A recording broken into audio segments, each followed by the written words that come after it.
Now in the previous movie, I showed you how to use stock footage to create more realistic volumetric lighting effects by having things like smoke or dust drift through your light ray effects.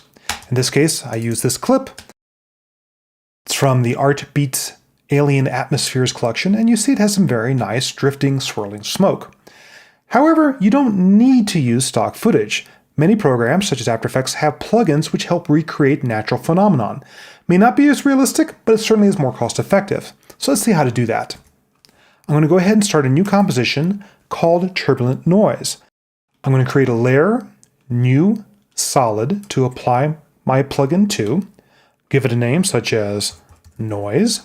Make sure it fills up the entire composition, and click OK. After Effects users love to use a particular plugin called Fractal Noise. It creates natural phenomena such as clouds, smoke, and such. If you have After Effects CS4, you might want to try Turbulent Noise. It renders a lot faster and also is said to have more realistic motion. So I'll apply Turbulent Noise. You'll see it starts off with a cloudy sort of look, and then you animate the evolution parameter to go ahead and create movement to your smoke. Now the nice thing about both Fractal Noise and Turbulent Noise is they both have a lot of options to customize the look. For example, this is the basic setting, but things like dynamic or dynamic twist also have their interesting billowing looks to them. You'll see that's what dynamic twist looks like. Another fun variation to try are the different noise types, including blocks, which create this very digital look, as you can see there. Not realistic, but could be fun for a special effect. But let's go ahead and go back to where we started. There's a lot you can also do with the transform parameter inside Fractal Noise or Turbulent Noise. For example, you can go ahead and scale up to create something much softer, or scale down to create something with a lot more detail in it. I'll reset. If you want to create streaks of light and streaky noise, go ahead and turn off uniform scaling and play around with, say, just the scale width parameter. By stretching it way out in one dimension, then animating evolution, now you'll see I have something that's much more like threads of light, or like the movement of water in the ocean, rather than just clouds swirling around in place. That's also a very nice look. Now, as I mentioned, if you want to animate your smoke, you need to animate the evolution parameter. How much the value changes between keyframes determines how fast your smoke evolves. You can also write a pretty simple expression to do this automatically. For example, I'll hold down Option on Mac or Alt on Windows to add an expression to the evolution parameter. And down here, for starters, I'll type time. This now takes the time in seconds and applies it to how many degrees of evolution that you have. If you want to say have one full revolution for every second of time, I'll go times 360 degrees for 1 second. Press enter, hit 0 to RAM preview, and now you see I have automatically animating smoke or waves without having to set keyframes. To change how fast it animates, you can either change this value or add yourself an expression controller to animate. I'll select my noise layer and add effect, expression controls, slider control. I'll give it a name such as smoke speed. Drag it to the top of my effects control panel so it's easier to find later on.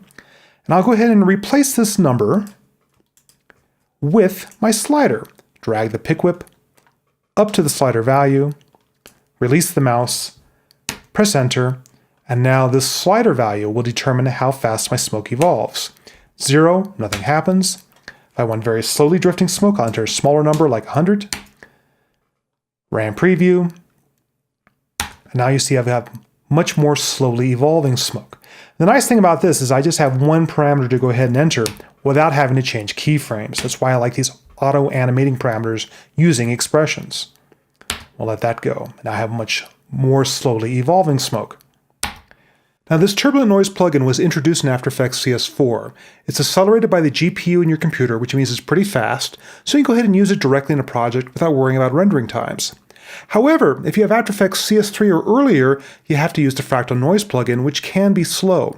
So in that case, you might want to create some footage like this as a seamless loop, then use it just like it's a stock footage clip. Now Turbulent Noise does not loop. In that case, you'll have to use the Fractal Noise effect, Noise, Fractal Noise, open up the evolution options, enable cycle evolution, and now you can determine how many evolutions result in a complete loop.